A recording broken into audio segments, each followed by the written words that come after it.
This story is titled Golden Child Brother Stole and Destroyed. My brand new truck and my parents sided with him. So I got him arrested and cut contact with my parents. And now they are begging for help. Hey everyone. Before we jump into today's video, I need your help. We've noticed the channel is losing some traction, and subscribing is one of the best ways you can support us. It's quick, free, and it helps us keep bringing you awesome content. Your support means the world. Let's keep this channel growing together. Thanks so much. Now let's start the video. If my childhood had a soundtrack, it'd be the constant echo of my parents saying, "Mike didn't mean it, Eli. He's just young." Growing up in my family, you could have put a neon sign over my brother Mike's 22 male head that read Golden Boy. He could break every rule in the book, and somehow my parents, Sharon and Doug, would still manage to twist things around so that it wasn't his fault. Meanwhile, I, Eli, 21 male, was stuck as the scapegoat. If Mike broke something, it was my fault for not keeping an eye on him. If he failed a class, it was because I didn't help him study. You get the picture. Mike always had this ridiculous sense of entitlement, like everything I had automatically belonged to him too. When we were kids, he'd steal my toys and destroy them. I remember one time I saved up for months to buy this fancy RC car I'd been wanting forever. The thing was awesome, super fast, sleek design, and even had working headlights. Mike begged me to let him play with it, and like an idiot, I gave in. He smashed it into a curb within 5 minutes and laughed about it. When I ran to my mom crying, she just said, "Boys will be boys. You can't expect him to be careful at his age." He was 12, old enough to know better. By the time we were teenagers, the theft got worse. Mike would take my clothes, my money, even my bike. He once rode my bike to school and left it out in the rain for 3 days because he forgot where he parked it. I found it rusted and trashed in a ditch. When I blew up at him, my mom just sighed, "You need to share, Eli. You're brothers." Meanwhile, my parents acted like I was some kind of charity case they were being forced to support. I worked my ass off babysitting, mowing lawns, and shoveling driveways to save for college, but I still had to ask them for little things like gas money or help buying school supplies. Every time it came with a lecture about learning the value of money and how it's not our job to spoil you. Then there was Mike. The golden boy could destroy anything he touched, and my parents would bend over backward to replace it. His first car, a crappy old Toyota, lasted 6 months before he totaled it, driving like a maniac. My parents bought him another car, a beat-up Honda, which he wrecked within a year. Did they let him suffer the consequences? Of course not.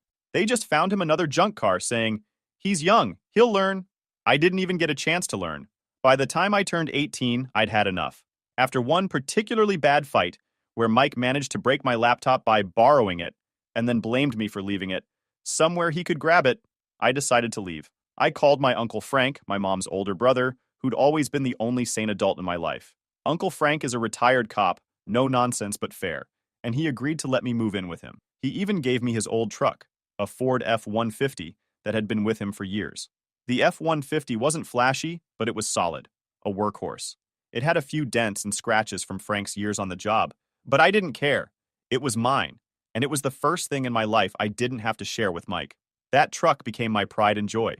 I kept it clean, learned how to do basic maintenance on it, and even started doing small side gigs hauling stuff for people. It gave me independence, which I desperately needed after 18 years of being treated like an afterthought. Of course, Mike hated the truck. He couldn't stand that I had something he didn't. Anytime I drove it over to my parents' house, he'd find some excuse to complain. "Why do you get a truck?" he'd whine. "Mom and Dad didn't buy me a truck. That's not fair." I'd remind him again and again that Uncle Frank gave it to me. Not our parents, but it didn't matter. In Mike's mind, anything nice I had was something he was entitled to. Things came to a head when Mike wrecked his third car.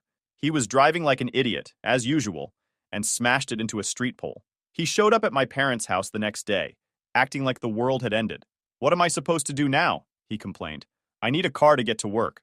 My mom looked at me like I was holding the solution to all of life's problems.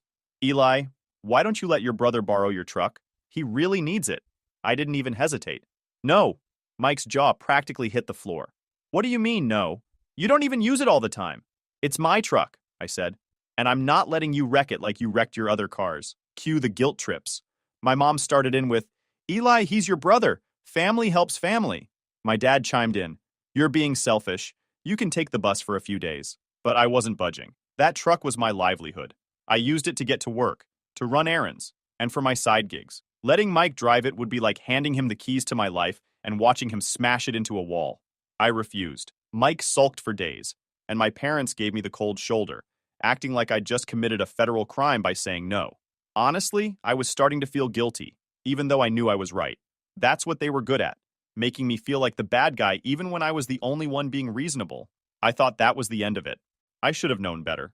Mike wasn't the type to take no for an answer, and my parents weren't the type to hold him accountable. What happened next was the start of a disaster I'll never forget. I should have known Mike wasn't going to let it go. The thing about him is that he doesn't hear no the way normal people do. To Mike, no just means try again later, or figure out how to get around it. I didn't see it at the time, but when he wrecked his third junk car and I refused to lend him my truck, he wasn't defeated. He was planning his next move. A few days after our argument, I was leaving work and heading to the parking lot. I always parked my truck in the same spot, a little further out where fewer cars would be around to ding it. But when I got there, my truck was gone. At first, I thought maybe I'd parked somewhere else and just forgot. But after walking the entire lot twice, it hit me. Mike. I don't know how, but I knew. I called him immediately. He picked up after a few rings, sounding way too casual. Hey bro, what's up? Where's my truck, Mike? I asked, trying to keep my voice steady even though I was seeing red. Oh, don't worry about it. I just borrowed it for a bit. I'll bring it back soon, he said, like it was no big deal. Are you kidding me? Bring it back right now, or I'm calling the cops. You're overreacting, he scoffed. It's just a truck. I hung up and started pacing. How the hell had he even gotten into my truck? I always kept the keys with me, and there was no way he'd hotwired it. Mike wasn't exactly a criminal mastermind. That's when I remembered something I'd read online about spare keys. Some models of F-150s had keys that were easy to replicate if you knew the VIN number. The realization made my blood boil. Mike had actually gone out of his way to buy a key just so he could steal my truck. About 30 minutes later, he pulled into the lot, grinning like this was all some hilarious prank. My truck was filthy, mud splattered all over the sides, fast food wrappers littering the passenger seat, and a faint smell of cigarettes in the air. Mike climbed out like he'd done me a favor. See? No harm, no foul, he said, tossing me the keys. I lost it. What the hell is wrong with you, Mike? You stole my truck. You trashed it. Relax, it's not a big deal, he said, shrugging. I needed a ride to work. You weren't even using it. Are you insane? I snapped. You don't get to decide when I'm not using my truck. You have no idea how much I rely on it. At this point, a couple of my coworkers were walking by, and I could tell they were trying not to stare. Great. On top of everything else, Mike was making a scene and embarrassing me in front of people I work with. I told him to leave, but not before making it crystal clear. If he ever touched my truck again, I'd call the cops. Mike just laughed and walked off like I was joking. That was the thing about him. He never took anything seriously. He always assumed that if he pushed hard enough, someone else would clean up his mess. That night, I called Uncle Frank and told him what happened. I was half expecting him to lecture me for not calling the cops right then and there, but instead, he just sighed. I'm not surprised, he said. Your brother's been getting away with this crap for too long. You've got to set some boundaries. He offered to help me install a GPS tracker in the truck, just in case Mike tried something like this again. Frank wasn't the type to say things like, I told you so, but I could tell he was thinking it. Next time, don't even call him. Just call the cops. He needs to learn there are consequences. The next morning, I spent a good 2 hours cleaning the truck. The mud was caked on so thick that it looked like Mike had driven it through a swamp. The interior was just as bad. Fast food grease stains on the seats, soda spills on the floor mats, and the cigarette smell that wouldn't go away no matter how much air freshener I used. It felt like a personal violation. That truck wasn't just a vehicle to me. It was my independence, my way out of the dysfunction I'd grown up with. And Mike had treated it like garbage. When I got home, my mom called. I thought maybe she'd heard about what happened and wanted to apologize. But of course, I was wrong. Eli, she started, in that tone she always used when she was about to scold me. Mike told me you yelled at him last night. Was that really necessary? Are you serious right now? I asked. He stole my truck, Mom. He borrowed it, she corrected. And he said he brought it back. You didn't need to make such a big deal about it. He didn't borrow it. Borrowing implies permission. He stole it. And he trashed it. You're being so dramatic, she said, sighing like I was the problem. You know how hard things have been for him lately? He's your brother, Eli. Family helps family. I hung up on her.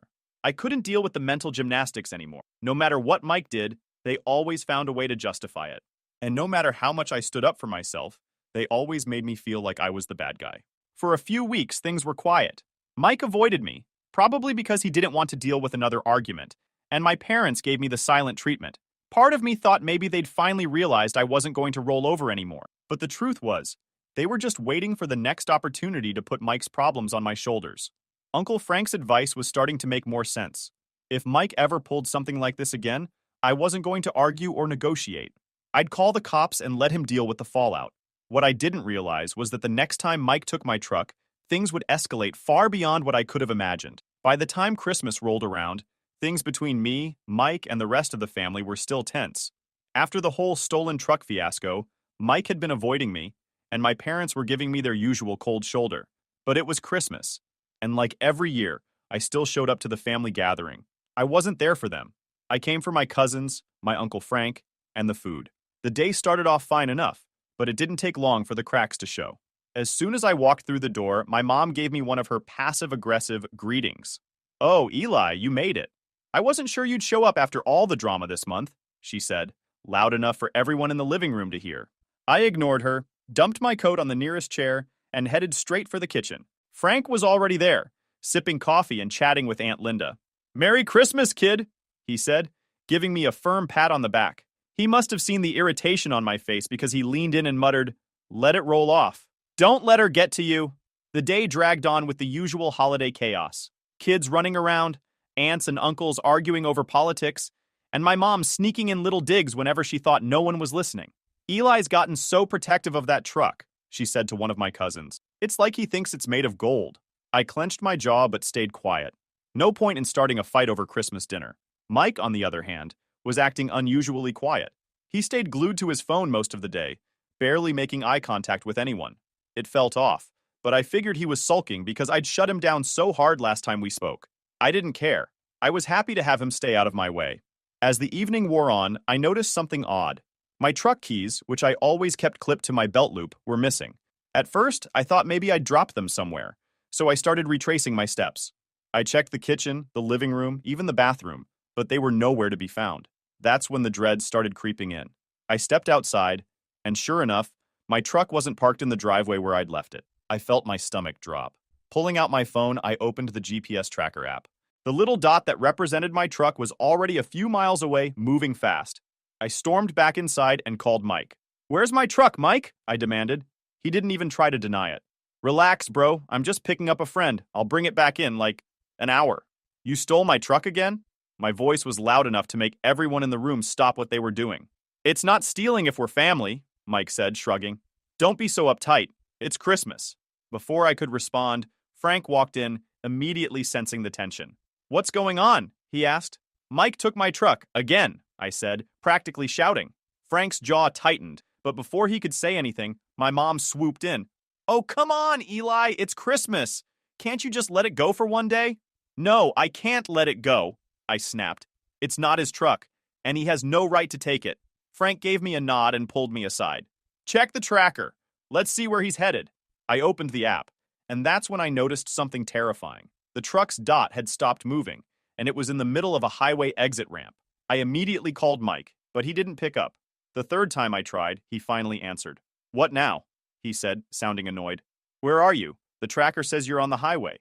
There was a pause, and then his tone shifted. Yeah, about that. I kinda lost control on the ice. The truck's fine, though.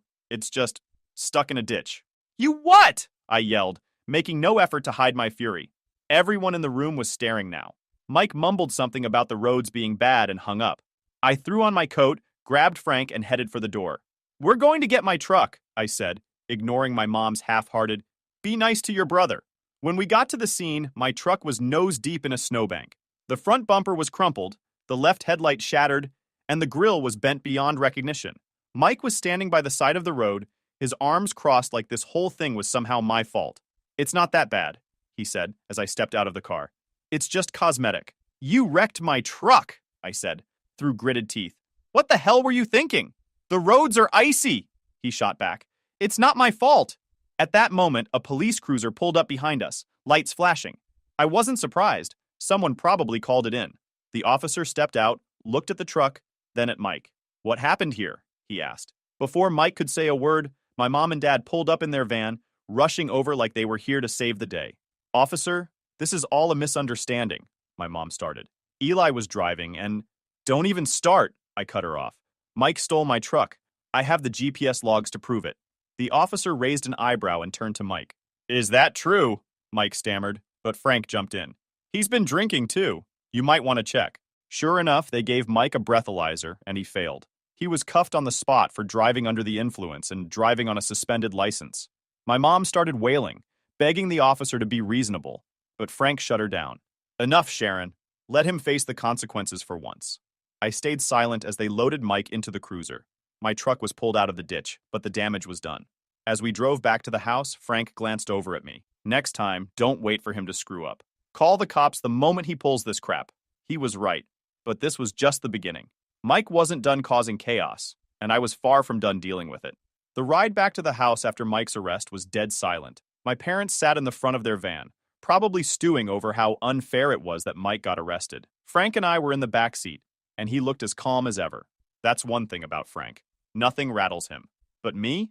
I was pissed.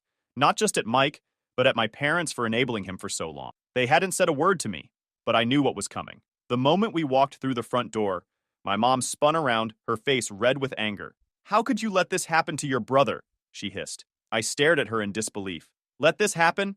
He stole my truck, wrecked it, and was drinking while driving on a suspended license. That's on him, not me.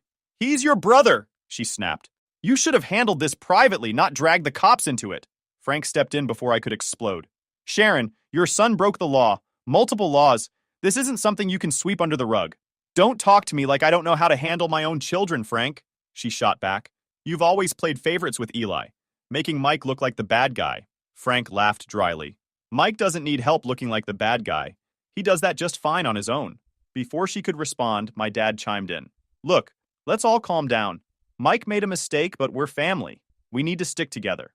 I couldn't hold it in anymore. Stick together? You've been covering for him his entire life. You're not helping him. You're enabling him. My dad shook his head like I was the one who didn't get it. He's had a rough time, Eli. You wouldn't understand. Life's been harder for him. Harder for him, I scoffed. He's been handed everything while I've had to work for everything I have. And look where it's gotten him. Arrested. Again. Frank raised a hand. Enough. This isn't going anywhere. Eli, go cool off. Sharon, Doug, you need to take a long, hard look at how you've been handling Mike, because the cops aren't going to let him off so easy next time. I didn't bother waiting for their response. I grabbed my jacket and went out to the garage to check on my truck. It had been towed back while we were still at the station, and seeing it up close made my blood boil all over again. The front bumper was mangled, the left headlight smashed, and the grille looked like it had been hit with a sledgehammer. The interior wasn't much better. Mud everywhere, and that same stale cigarette smell Mike had left the last time. It's just cosmetic, Mike had said. Like that was supposed to make it okay. The next day, I got a call from Mike. Somehow, he'd managed to get access to a phone from the county jail. I let it ring a few times before picking up. What do you want? Eli, I'm so sorry, man, he said, his voice trembling a little. This was all just a misunderstanding. I rolled my eyes. A misunderstanding? You stole my truck, wrecked it, and got arrested for a DUI. What part of that is confusing? He sighed. Look, I screwed up. I know that. But I need your help. Here it was, the real reason he called. What do you want, Mike? Bail me out, he said, as if it were the most reasonable request in the world. Mom and Dad don't have the money and... No, I cut him off. I'm not bailing you out. Eli, please, he begged. I can't stay in here. It's awful. These guys, they're rough. Maybe you should have thought about that before you stole my truck, I said coldly. You're on your own. I hung up before he could respond. A few minutes later, my mom called. Eli, you need to bail your brother out. Why can't you or Dad do it? I asked. We don't have that kind of money right now, she admitted. You know we've been helping him get back on his feet. I laughed bitterly. Helping him? You mean enabling him? Number, I'm done. Eli, don't be like this, she pleaded. He's your brother, and he's a grown man who needs to face the consequences of his actions, I said. Don't call me about this again. I hung up and blocked her number for the rest of the day. Later that evening, Frank came by with some news. So, turns out Mike's not just looking at a DUI. He's also facing charges for driving on a suspended license, reckless driving, and theft. Theft? I asked, surprised. Yeah, Frank said with a shrug. Technically, he stole your truck, and since you didn't give him permission, the cops added it to the list. For a second, I felt a pang of guilt. But then I thought about all the times Mike had taken advantage of me, all the excuses my parents had made for him, and all the crap I'd put up with. Good, I said. Maybe this'll finally teach him a lesson. Frank gave me a small nod of approval. We'll see. Knowing your parents, they'll try to smooth it over. Sure enough, my parents did just that. Over the next week, they scrambled to pull together money for Mike's bail, borrowing from family and even dipping into their retirement fund. When they finally got him out, he came straight to their house looking like he'd been through hell. Mike didn't say a word to me when I stopped by to grab some things I'd left in their garage. He just sat on the couch, staring at the floor. Part of me wanted to believe he'd finally learned his lesson, but deep down, I knew better. The fallout from Mike's arrest came fast and hard, and for once, I wasn't the one cleaning up his mess. He'd been charged with driving under the influence, driving on a suspended license, reckless driving, and theft. My parents did their usual scramble to shield him from the consequences, but this time it wasn't enough. The court wasn't buying their excuses. Mike's legal troubles piled up like snow in a blizzard. The judge didn't go easy on him, and while Uncle Frank had managed to get the DUI reduced to reckless driving, the rest of the charges stuck. Between court fees, fines, and mandatory probation check-ins, Mike was looking at thousands of dollars in penalties.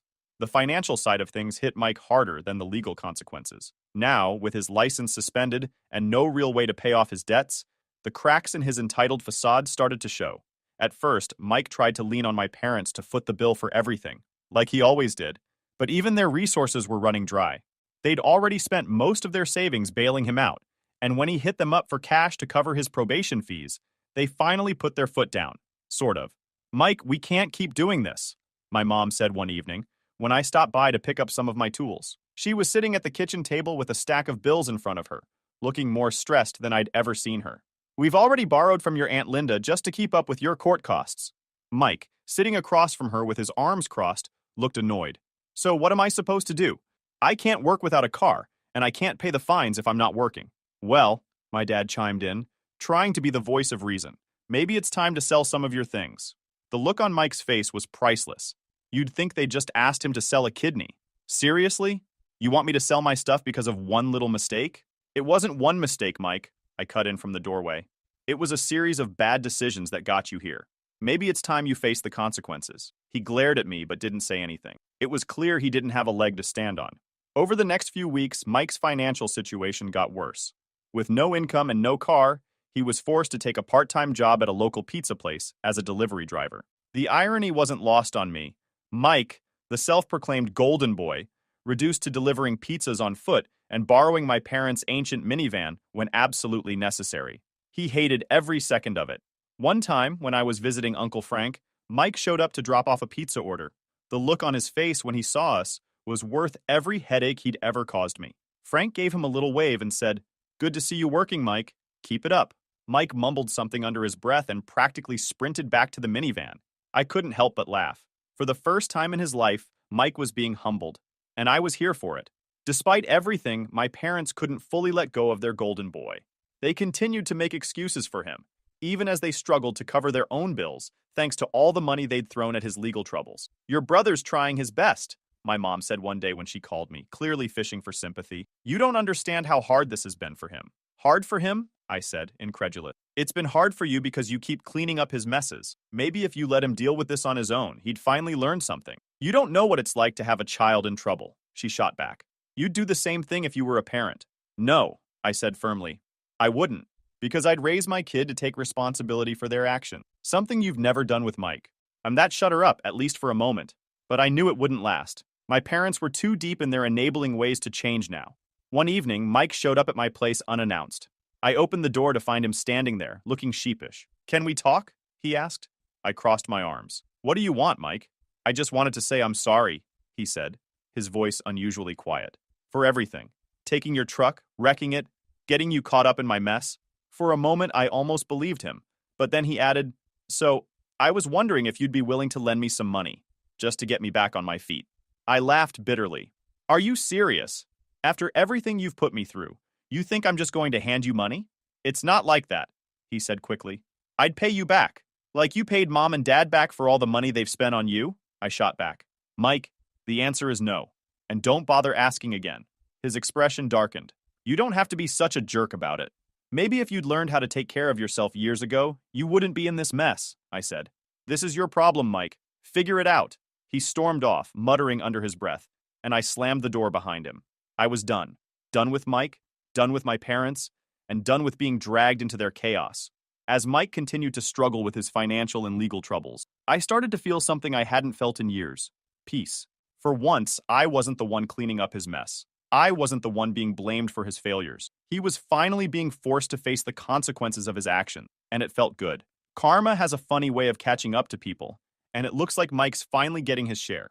The fallout from Mike's antics didn't just hit him, it was like the entire family was falling apart, and I was the only one ready to walk away from the mess. My parents were struggling financially after bailing Mike out and covering his court costs, but instead of holding him accountable, they doubled down on their enabling ways. Meanwhile, Mike was still playing the victim, trying to weasel out of every responsibility like usual. It all came to a head one evening when my mom called me, asking for another favor. I picked up the phone, already bracing for what was coming. "Eli, we need to talk about Mike," she started in that tone that always signaled she was about to guilt trip me. "What about him?" I said, keeping my voice as neutral as possible. "Well, he's been having a really hard time," she said. "You know, with everything going on, the legal trouble, the job situation, we were hoping you could, I don't know, maybe let him stay with you for a little while, just until he gets back on his feet." I couldn't believe what I was hearing. "Are you kidding me?" I asked. "After everything he's done, you want me to take him in?" "It's not like that, Eli," she said, sounding exasperated. "He just needs a little support right now. He's your brother." I let out a bitter laugh. "No, Mom. If you want to keep enabling him, that's on you, but I'm done." After I hung up, I knew I was done. Not just with Mike, but with my parents too. For years, they'd treated me like I was less important, like my role in the family was to clean up after Mike and take the blame for his mistakes. I'd spent so much time trying to prove myself to them, but I realized something that night. I didn't owe them anything. The thing about cutting ties with toxic family members is that they don't always take no for an answer. My mom tried calling me a few times after that, leaving voicemails that swung between guilt tripping and outright denial. "Eli, we need to talk. This isn't like you," one message said. Another one was more dramatic. "I don't know what we did to deserve this, but you're breaking this family apart." Each time I deleted the messages without listening to the rest. I didn't owe them an explanation. I'd already made my decision, and I absolutely don't regret it.